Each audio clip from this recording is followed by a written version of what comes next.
an inspired decision, because how good was Mikel on Monday? England squad's coming up. He's got to be in the shout. I think we should stop saying that.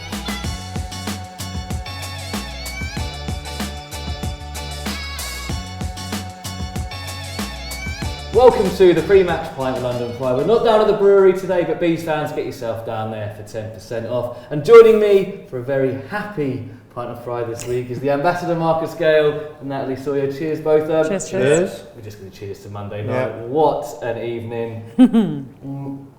Right, I've spilt a drink, I'm that excited. Wow.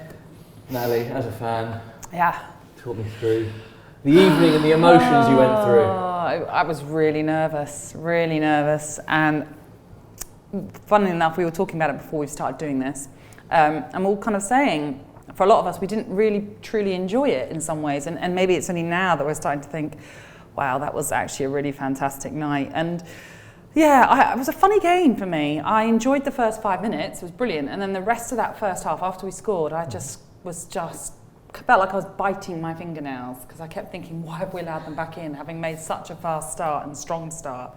Obviously, in the end, it all worked out, so I can't really complain. But yeah, highs and lows. I missed that first 5 minutes because I had to run to the gallery, so I actually had a terrible first half. Oh, no. But yeah, it was edge of the seat stuff. And Marcus, Natalie mentioned the fast start. We had the Ivan shot, we had Brian's chance at the back post. Complete difference to the game at Craven Cottage, and how important was that setting the tone? Yeah, it was vitally important. I think Thomas and the boys would have learnt from that first game of the season, well, not first game of the season, but the first game against them, and looked at how badly we sort of started that game. We was a bit sloppy in possession, gave them a few opportunities, they took the chance, and I think on Monday night we reversed that, came out on the front foot. The way Ivan was pressing from the off was a really good sight as well, and I always get an indication of how the team's going to really fare is how quick Ivan presses from the front, and you can see the determination in there, and he was leading the boys from the front in that respect.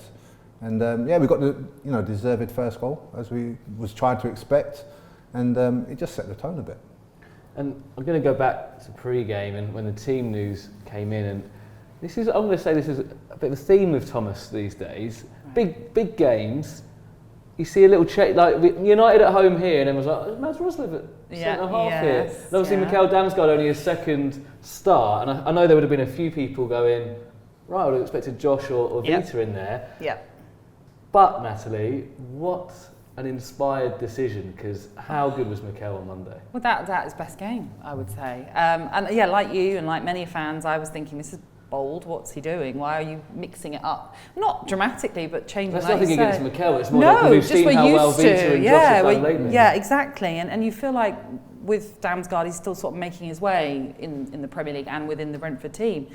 But wow, I thought he was excellent. I thought he was just everywhere, I thought, buzzing and causing problems for Fulham all the time, and winning the ball and turning it over as quick as he could. And there was just so much to like about his performance, and it kind of made you think, one, why did I doubt him? And two, where has this been all this time that he's been here? But it's been a slow burner, but hopefully he'll get massive confidence from that performance against Fulham and just carry him through. But there was an early through ball, I think, to Wissa, and I was just like, do you see what I mean? It was right, fantastic. This is what we can expect. Yeah. And like you both mentioned, the press, and at times we really hemmed Fulham in, and there was a few loose passes, but that was for the whole 90 minutes. I remember in the second half as well, there was a few stray passes because of it, and it felt like Mikel and Matty really started that press and boxed them in. Look, as a former forward who played up front as well, but also played centre half, what did you make of the battle between Mitrovic, Ethan and Ben Mee? It was a good battle. The one thing you know about Mitrovic, he's going to put his body in certain positions and make it very awkward for you to challenge for the ball, and we saw that at times, but it was dealt with very well. Ethan, especially in the air, was very dominant. Ben Mee's timing is impeccable on the deck and up in the air as well. But I just think the combination works so well, and it's unusual that you'd have two left-footed centre halves as a pairing. I've never seen that before in my career, but I'm pleased that these boys are actually producing the goods with it, contributing goals as well, which is very important. But their main job is to contain whoever's up front and they do it easily well at the I moment. think you're being kind. I think it wasn't even a battle. I think it was really easy for them. Without, I mean, listen. That's not disrespectful to Mitchell there. It was just. I just think he came up against two excellent defenders. Yeah. He couldn't really get a look in the game. I thought he was quite anonymous, really. And I'm, listen, pre-Fulham game, we did this and we talked about how great Fulham have been this season. So it's no disrespect to them. We know he's up there in the goal-scoring charts as well. But I just thought, actually, didn't notice him that much in the game. Yeah, I agree. You mentioned goal scoring. Was it on target for Ethan? I'm not saying it wasn't. What, Ethan? Yeah. Of course it's on Yeah, target. okay, yeah. I just wanted to clear it up. I'm not saying it wasn't. Hit the back of the I'm net, not saying Stu. it Come wasn't. on. Yeah, I know. Discredit the guy. It's It's a great finish. Look, we spoke about those two. We spoke about Mitrovic. We've got to speak then about Ivan Toney. Look, the penalty in itself. Again, I don't know why. How did you feel when you said it? I still get I'm not doubting you, Ivan. I still get nervous. I'm exactly the same. Can I be 100% honest? I ran away. No. Yeah. Where to? How far? into the area that I can go into because I can't watch it. I cannot watch it. And even, do you know what it was in my head? I'm thinking of all the teams that it could go wrong against. It could go wrong against Fulham, and that would be hideous. Yeah. So I kind of ran away for that. But obviously, it was still on the TV screen, so I was kind of like looking but not looking, and just listening out for the cheer. And thankfully, we got that cheer. So he's just, I just don't get that the whole way that he takes a penalty. It's just unbelievable. It's just his cool, process, isn't it? Yeah. You know, he stands away from the penalty spot, just gathers his thoughts, his calmness. He leaves the ball in trusted hands, people that can protect the penalty spot, which is important as well. Yeah, that's great. And I like his mentality. It's very positive. It's very confident, and just to put the ball where the keeper didn't do too bad about it. When they go the right way, I was like, they don't normally go the right way. What's going to happen here? And I was like, nah, it's just too precise, wasn't it? And it was right in the corner, wasn't it? But away from that, Marcus, I'm sure you'll be able to appreciate this for having played up front as well.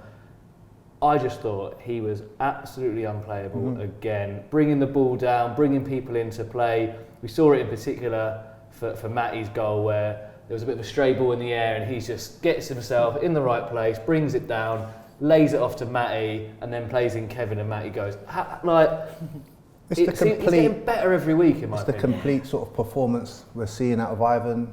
He brings absolutely everything as you want as a centre forward. Hold up play, brings people into the game, scores the goals, leads the line in sort of the defensive part, because the first line of defence is up front. There were some brilliant moments in there. The bum pass. There was a bum pass. There was a moment where he just brought the ball down, a high ball in the second half, just glue-footed it straight, and everyone was just like, wow. But you made that point about he's just growing all the time. Yeah. He's just getting better and better, and I mean, he's fantastic. And do you know what I also love about him? He never gives up. As in, there's never a loose ball. There's never a ball that he cannot try and get to. He might not win the battle in terms of the race to get there, but he will fight it out to try and beat the opposition. And that's what I love about him. There's just everything about him. And I remember when we talked about the World Cup and should he have gone to Qatar, etc., and I felt like if you're going to go for a like-for-like Harry Kane, I'm not saying he is like Harry Kane, but he's a similar type of player. He has all the attributes and kind of plays like Harry Kane. You would have picked Ivan Toney for the World Cup squad, for example, because there's just so much to like about his play in general. Exactly, he's got the physical element, he's got the intelligence as well. Some of the times we see it from the halfway line attempts, but he's always looking straight away. As soon as he gets it, he's going, right, Wissa and Brian, and that early ball, and it's putting the defence on the back foot, and where he's drawn a defender out, these fullbacks or the centre-half that's covering, they just can't deal with it. And we've not used the phrase yet, great feet for a big man. It's taken, 3 seasons. He's got soft feet. It's unbelievable, his technique and stuff. And I just thought it was an incredible performance from him. Also, shout out Vita on that second goal. But if you notice, we do it quite a lot, the overload at the back post, which created the space for Matty because Diop doesn't really know where to go. So I thought that was great from Vita making that run. And look, Kevin Sharda, how exciting that cameo. I think that was important for him to come in at that stage of the game and contribute. You know, I think it's been not difficult for him, but it's a settling in period. A new league, a fast, frantic league, and you know what he can deliver. He's got great speed, but to show that turn of speed in that final third. And also back it out with Robinson. Robinson's quick. He's quick. He made him look like he was just a normal looks like a snail. fullback there. Yeah, but it was important that he contributed into that, and obviously Matty finishing it off in the style that he did. He's good in the air as well, Sharp. I didn't realise he's really good. I want to also mention, in the 90th minute, Harry Wilson breaks, and out of nowhere, Rico Henry. I mean, that moment, I don't know, it seemed like just like it symbolised so much of not just that game, it was just like what we're about. Like over the years, it just keep going to the end. And again, look, England squad's coming up. He's got to be in the shout. I think we should stop saying that. I know. We should stop I'm not it sure now. Gareth Southgate watches. I'd love him if he watched it, but it's getting silly now, isn't it? Well, it is getting silly. I think he deserves to be in the England squad many moons ago, really, because he has been outstanding, so consistent. When he's not in the team, I think a lot of us think, oh no, how are we going to cope without Rico? The energy he brings to the team, the fact he can get up and down as quick as he can, and like you say, in the 90th minute, to have the energy to get back into defensive mode. You know, there's just so much to like about Rico Henry, and I truly hope that he gets that call up because he thoroughly deserves it. Yeah. Before we move on to a double game week, last shot, the atmosphere, I thought it was absolutely incredible. Yeah, Marcus. that was How probably big a the best part was that of the result as well? It started, as we know, before kick-off. Atmosphere was already lit. The scene was there, and then once you kick off, I know you two only lasted 5 minutes before you both ran inside. But I loved it. I thought that was probably the best atmosphere I've witnessed at the G-Tech Stadium. And it's something that we can always build on as well, not just for the so-called big clubs or the local rivals, but keep that up for every single match because it lifts everybody. When we have guests that come to the stadium, they all comment about how great it is to come to the stadium, the atmosphere, and that's the impression we're leaving across the world now, which is brilliant. Oh, we'll need it. Leicester 3 p.m. are coming up on a Saturday. That's when we'll need it again. Talk of atmospheres. This weekend we go to Everton. Natalie, you'll be going up. I'll be there. Last year, I thought scary. That atmosphere was impressive, and they find themselves in a similar situation this year. Is it to be more of the same then? Oh, without a doubt. I just hope that they don't know where Brentford's team is staying and letting off fireworks like they did last season as well. Although in the end it didn't work in their favour because we turned the game around. But yeah, of all grounds I've been to, an atmosphere as intimidating, that was it, that game last season for Brentford. I thought, I mean, I'm just a fan, and I'm thinking, how do the players feel then? Because nothing's really being aimed at me. Everything's been aimed at the Brentford fans in terms of negativity. So they know how to deliver the Everton fans. They'll make it difficult, like you say. They're in the same predicament. It's going to be tough. It's going to be tough, I'm sure. Well, look, a lot of the boys thrived on it last year. The Liverpool Echo, Marcus, are calling this must win Everton. Is that too early to say? It's coming from Liverpool, isn't it? So yeah, I mean, who knows? I think it's a bit too early. Obviously, Sean Dyche has gone in there, got a few important wins, which helps the team settle down into his sort of flavour of how he wants to play. I think for us it'd be more the same. We're used to hostile situations, going in there and trying to get the results. And Thomas and the boys will be well prepared for this. They know what to expect, especially from what happened last year. So they'll be well equipped to go there and try and compete for the points.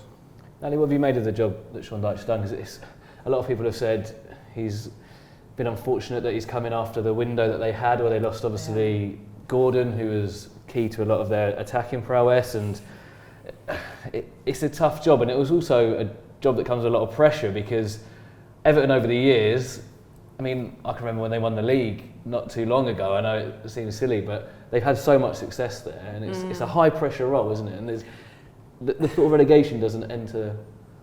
Well, no, I mean, they've never been relegated, have they, from the Premier League? One of the very few clubs to have held on to that status. Look, they're a very, as we know, the history of Everton, they're right up there. Of course they are.